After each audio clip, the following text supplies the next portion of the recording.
tutela antecipada é uma ferramenta jurídica utilizada no processo civil que permite ao juiz o adiantamento da decisão final do processo, possibilitando que os efeitos da sentença também sejam antecipados. Este instituto também poderia ser utilizado na esfera penal? O programa Academia desta semana discute o assunto com base na dissertação de Fabiano Pimentel, mestre pela Universidade Federal da Bahia, UFBA. Fabiano é autor do estudo Tutela Antecipada em Revisão Criminal. E para debater a pesquisa, contamos com a participação de Luiz Coutinho e Fábio Basílio. Coutinho é presidente da Escola Superior de Advocacia da Bahia, ESAD, professor de Direito Penal da Universidade Católica de Salvador e mestre em Direito pela UFPE. Basílio é advogado e especialista em Direito Penal e mestrando em Direito pela Universidade de Madrid. Quero aqui agradecê-los pela presença, por aceitar o convite da TV Justiça para participar do programa de hoje. E, para começar, vamos conferir um resumo da dissertação do Fabiano. A dissertação de Fabiano Pimentel tem por objetivo demonstrar a viabilidade da aplicação da tutela antecipada, instituto utilizado na esfera processual civil e também na esfera criminal. O trabalho foi baseado na análise da legislação brasileira, bem como na consulta da doutrina nacional e estrangeira sobre o tema. O estudo faz referências a áreas jurídicas como direito penal, processo penal, direito constitucional e processo civil, além da filosofia. Bem, então agora vamos conferir com o próprio autor os objetivos, né? Também o propósito. Inclusive, queria que você explicasse, Fabiano, qual foi a metodologia utilizada. E de início, o trabalho se transformou nesse livro, né? Agora, surgiu de algum caso prático? De onde você tirou a ideia para elaborar esse trabalho? O livro ele surge a partir de um caso prático. Eu fui advogado aproximadamente 3 anos atrás de 2 irmãos. Não eram gêmeos, mas eram irmãos parecidos. E um deles era afeito ao crime. Um sujeito que já tinha cometido vários crimes. E numa dessas oportunidades ele subtrai a carteira de identidade do seu irmão. Novamente ele é preso em flagrante, o processo criminal se instaura e no momento da entrega, né, do documento, ele entrega a identidade do seu irmão. Então o início do processo criminal, a partir da denúncia, o processo se desenvolve e sai então a sentença condenatória. Ele já estava em liberdade, né, está feita. E o processo com trânsito em julgado, sai o mandado de prisão em nome do irmão dele. Quando chega ao nosso escritório, o caso, eu vejo que não há mais possibilidade de recurso, porque o processo passou em julgado, e que não havia no ordenamento jurídico um instrumento capaz de dar maior celeridade, não é, à revisão criminal, obtendo-se a tutela de forma inicial, mais célere, inclusive. Então, a ideia surge a partir desse caso concreto. Uhum. E qual a metodologia utilizada nesse trabalho? A metodologia é pesquisa científica, né, bibliográfica, revisão de literatura e jurisprudências. Eu tive um pouco de dificuldade porque a grande parte da jurisprudência ainda vem vendo com dificuldade o tema em virtude da ausência de texto legal. Então, o nosso trabalho ele pugna exatamente por essa superação, né, de não apenas aquela vinculação estrita à lei, mas suplantando esse obstáculo para chegar aí à possibilidade de, por analogia, utilizar-se um instituto dentro do processo penal. Uhum. Bom, já que você falou aí a bibliografia, vamos conferir então uma parte, né, das obras que foram utilizadas neste trabalho. Acesso à Justiça, de Wilson Alves de Souza, editora 2 de Julho. Acesso à Justiça, de Mauro Capelletti e Brian Garth, editora Fabris. Recursos no processo penal, Teoria Geral dos Recursos, recursos em espécie, ações de impugnação, reclamação aos tribunais. De Ada Pellegrini, Antônio Magalhães Gomes Filho e Antônio Escarance Fernandes, editora Revista dos Tribunais. Agora, Fabiano, de que forma essas 3 obras aí contribuíram na elaboração do seu trabalho? As obras do professor Wilson Alves e do Capelletti, na parte inicial do texto, dando enfoque ao acesso à justiça. A ideia era pegar exatamente os critérios dos direitos fundamentais, passando também pelo acesso à justiça, numa visão de um direito fundamental, e fazer esse link com a revisão criminal. Então, os 2 primeiros livros foram utilizados nos primeiros capítulos, eu diria que fundamentos para o desenvolvimento do tema, né, com o passar dos capítulos. Então, o acesso à justiça como base para, num momento seguinte, dar a possibilidade de revisão criminal, ou seja, trazendo um ponto maior, ou seja, a revisão criminal sendo uma forma de acesso à justiça. E nesse tema, revisão criminal, utilizei também o livro da professora Ada Pellegrini, do professor Scarance, do professor Magalhães Gomes Filho, como base, né, para esse entendimento. Nos capítulos seguintes, tratando um pouco sobre a tutela antecipada em si, mais para frente, com as ações de impugnação. Aí eu utilizei o livro da professora Ada Pellegrini, do professor Scarance, Magalhães Gomes Filho, também de forma bem geral. E no último capítulo, desenvolvendo o tema especificamente, já que havia pouca literatura sobre esse assunto, e aí foi um desenvolvimento mais, eu diria, direto na parte do tema tutela antecipada em revisão criminal. Bem, vou pedir para que você faça então agora uma explanação do seu trabalho, que será acompanhado aqui também pelo Coutinho, também pelo Basílio, e daqui a pouquinho, no segundo bloco, nós vamos justamente debater aí o seu trabalho. O livro, então, ele surge a partir desse caso prático. Eu, então, senti a necessidade de usar um instituto do direito processual civil, já que o Código de Processo Penal não previa esta hipótese. Então, eu parti do artigo 3º do CPP. O artigo 3º do CPP nos dá a possibilidade de usar a analogia em processo penal. Então, eu pego como fundamento o artigo 3º, que me dá essa garantia, a possibilidade do uso da analogia no processo penal, e parto, então, daí a utilizar um instituto que é originariamente do direito processual civil. Bom, parto, então, deste artigo 3º e, no CPP, utilizando o artigo 489, que admite a possibilidade de tutela antecipada em ação rescisória. Então, eu parto desse paradigma, trazendo para o processo penal, fazendo uma análise dos 2 institutos, da ação rescisória e da revisão criminal, como institutos próximos, semelhantes. Então, eu vejo a possibilidade da utilização da analogia, nesse caso, e trago para o processo penal os institutos do direito processual civil, da tutela antecipada, entre eles. Eu passo pelos requisitos da tutela antecipada e vejo que existe similitude entre os institutos e trago, então, para o processo penal para ser utilizado dentro da revisão criminal.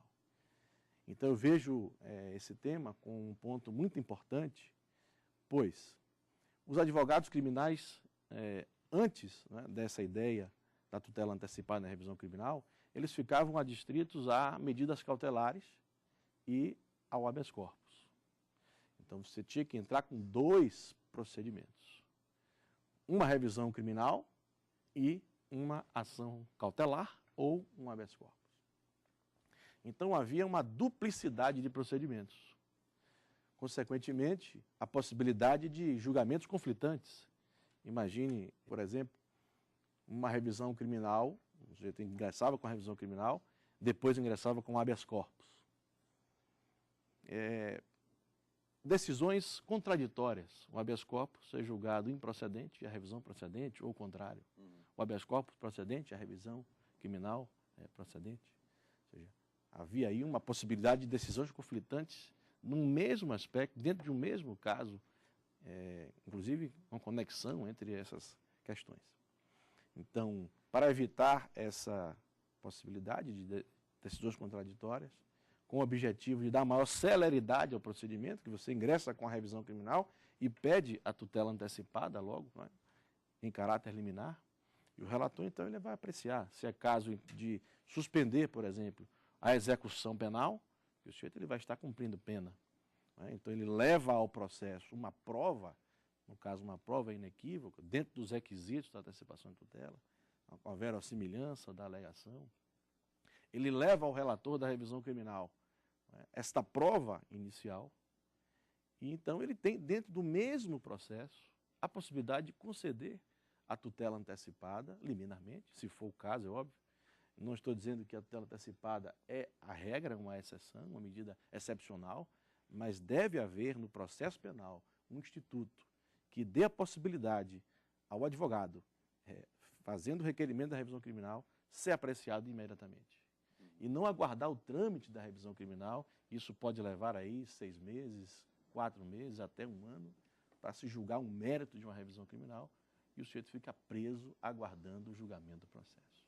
Voltando aqui um pouquinho, aí, dentro do seu trabalho e do caso concreto, que foi que deu origem aí ao seu trabalho, você conseguiu aplicar desta forma?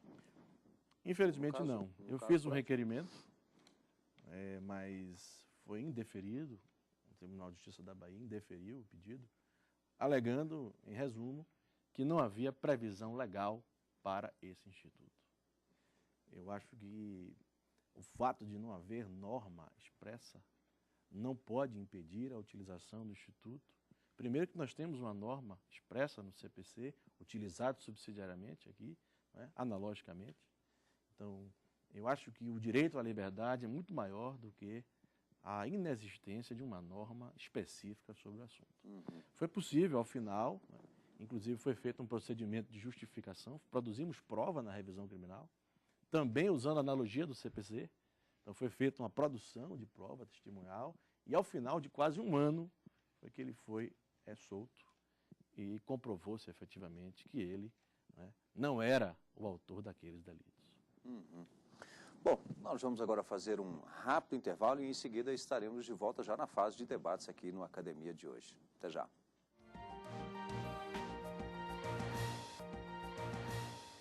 Bem, estamos de volta com a Academia, o espaço que a TV Justiça reserva a mestres e doutores para expor os trabalhos elaborados nas universidades. Aqui você também fica sabendo quais as teses e dissertações que já estão disponíveis no mercado editorial. Confira. Direitos e garantias constitucionais e tratados internacionais de direitos humanos. Dissertação de mestrado de Nelson Camata Moreira, editora Fórum. A tutela cautelar no processo penal. Tese de doutorado de Marcelo Polastri Lima, editora Lumen Iuris. Falência da pena de prisão, causas e alternativas. Tese de doutorado de César Roberto Bittencourt, editora Saraiva.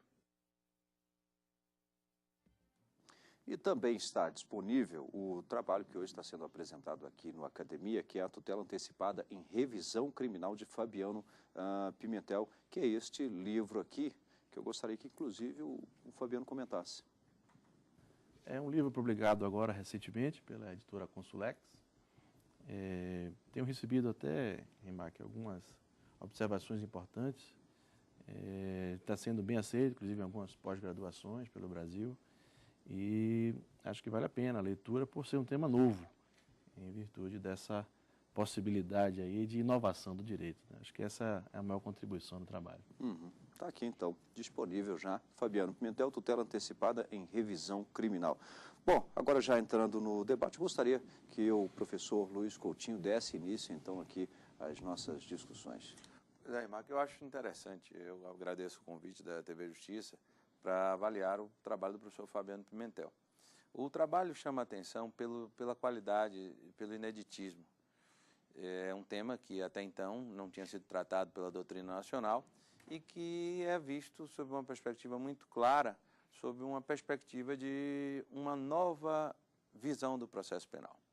Se verificada a questão do acesso à justiça, se verificada a questão da efetividade da prestação jurisdicional, é exatamente onde essa obra do professor Fabiano pode colaborar com um processo penal mais voltado exatamente à questão de uma justiça com efetividade. O início do livro ele faz logo uma citação de Rui Barbosa, que a justiça tardia é manifestamente injusta. E é exatamente, eu acho, que onde a obra se fundamenta, no sentido de que a revisão criminal é um procedimento último, após o trânsito em julgado, com o objetivo realmente de rever algo que, em tese, estaria já albergado pelo fenômeno da coisa julgada, que é um dos princípios basilares do direito da segurança jurídica. E com relação à efetividade, é exatamente onde a obra colabora com o direito, no sentido de que ela diz que é possível, sim, se dar uma nova visão ao direito, na perspectiva de se fazer uma prestação jurisdicional mais célere, mais adequada e com efetividade da justiça. E isso vem comungar com os princípios do Pacto de São José da Costa Rica, na questão da efetividade da prestação jurisdicional e até mesmo da duração razoável do processo. Agora, o trabalho como um todo, ele tem algumas nuances que realmente vão causar uma certa celeuma no cenário jurídico, e eu aproveitaria o momento para poder discutir com o professor Fabiano um dos pontos que mais me chamou a atenção, que é a questão do poder de cautela do juiz penal, que em tese estaria limitado pelo princípio da legalidade, e que com a nova proposta do professor Fabiano, em tese, daria-se a esse juiz a possibilidade de, ante ao trânsito em julgado, ante a coisa julgada, ele poder antecipar a prestação jurisdicional da ação desconstitutiva negativa, que é a ação de revisão criminal, que guarda uma certa similitude com o processo penal, mas que, por outro lado, dá uma interpretação do princípio da instrumentalidade das formas que causa um certo medo do aplicador do direito, até onde esse juiz penal poderia imiscuir-se na coisa julgada sem causar uma insegurança jurídica. Nós temos aí dois grandes institutos. O primeiro, a coisa julgada. A questão da segurança jurídica, que diante do nosso cenário jurídico nacional é um instituto que vem sendo buscado e respeitado constantemente. Do outro lado, o jus libertatis, num momento processual em que aquela decisão já tomou o condão de definitiva, de coisa julgada. Então, nós temos uma dicotomia, o jus libertatis e a segurança jurídica. Diante dessa dicotomia, eu acho que deve prevalecer sempre o jus libertatis. E a pergunta vem no seguinte sentido: o juiz, ele então estaria diante de um poder de cautela exacerbado, diante da ausência de norma específica sobre o assunto? Olha, a inexistência de norma em si, ela não deve impedir a utilização da tutela antecipada. Como eu disse, existe norma no ordenamento que pode ser utilizada analogicamente. O juiz ele deve agir, não é, dentro dos limites da legalidade, ou seja, dentro dos limites do artigo 273 do CPC, Código de Processo Civil. Então, na minha opinião, isso não não inviabiliza, em nenhuma hipótese, o uso do Instituto, considerando que existe norma no ordenamento jurídico. E o juiz, no seu prudente arbítrio, ele vai saber muito bem identificar quais são os casos, como disse, excepcionais, em que merece a utilização da antecipação de tutela. Mas não estaria, professor Fabiano, a criar a possibilidade de um risco de fuga para o acusado, já com uma sentença firme, transitada em julgado, em vias de ser executada, um título penal exigível contra o acusado e um juiz que não, em tese, não participou daquela construção primeira do processo, não estaria dando ao acusado a possibilidade de fugir? Veja bem, eu acho que nesse momento processual, o sujeito está condenado injustamente. Entretanto, na revisão criminal, ele demonstra inicialmente a prova inequívoca, a verossimilhança, diante de uma prova levada de plano ao magistrado. Então, ele está preso injustamente. E essa prova da injustiça ela deve ser demonstrada inicialmente, para que seja possível a utilização da tutela antecipada. Então, o juiz, ele concedendo a antecipação de tutela, o efeito suspensivo da sentença, ele está identificando ali no momento uma prova cabal de que aquele sujeito que está preso, ele está lá injustamente. Então, nós não estamos colocando em liberdade alguém que deveria estar condenado, ao contrário. Nós estaríamos colocando em liberdade um sujeito que deveria estar solto, porque ele é inocente. Eu sugiro, no livro, diante do requisito da tutela antecipada, a questão da irreversibilidade da medida. Na tutela antecipada, a medida não pode ser irreversível. porque senão o juiz não vai concedê-la. Então, se houver, professor Coutinho, qualquer possibilidade, qualquer indício do processo de que o sujeito vai fugir, não é caso de concessão. Professor Fábio Basílio. Quero voltar um pouco, professor, na questão da base do seu trabalho. Somos da analogia. Analogia como instrumento, como forma de preencher esse sistema jurídico lacunoso, na sua obra muito bem posto, por sinal. Há distinções, professor, as diferenças entre o Instituto da Ação Rescisória e da Revisão Criminal. Se há essas diferenças, elas seriam capazes de inviabilizar a aplicação da tutela antecipada pela analogia? A grande questão, Fábio, é que não há no ordenamento jurídico processual penal uma norma específica. Então, vamos utilizar o artigo 489 do CPC. Essa é a base, é a premissa que nós partimos para a análise desse trabalho. Nesta análise da analogia, é necessário haver uma semelhança entre os institutos. E eu vejo a revisão criminal e a ação rescisória como institutos semelhantes. Quais são as semelhanças? Primeiro, ambos são institutos que são apresentados depois do trânsito em julgado. Ambos possuem natureza jurídica de ação. A diferença é o prazo. A revisão criminal ela não tem um prazo certo, né? Pode ser feita a qualquer tempo, diferentemente da ação rescisória. E também as partes legitimadas. A ação rescisória pode ser feita tanto pelo autor quanto pelo réu no processo civil. No processo penal, a ação rescisória é uma ação de impugnação exclusivamente defensiva. Pelo menos essa é a teoria mais utilizada, embora haja doutrina que admite a revisão criminal pro societate.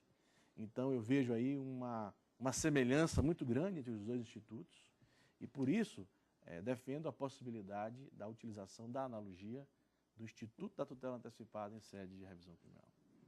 Professor, Fábio Pimentel, o senhor bem colocou também que a questão da prova ser levada de plano pelo sentenciado capaz de provar o fundado receio de um dano irreparável ou de difícil reparação.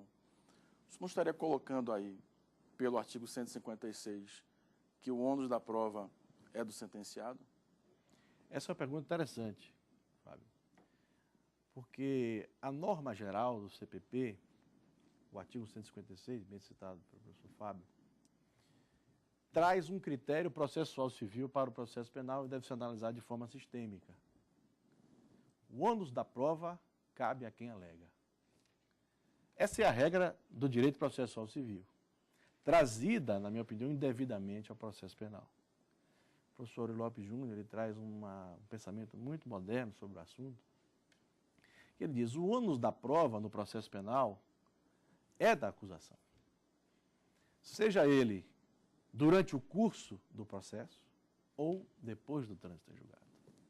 É uma expressão muito forte, mas eu vejo da seguinte forma.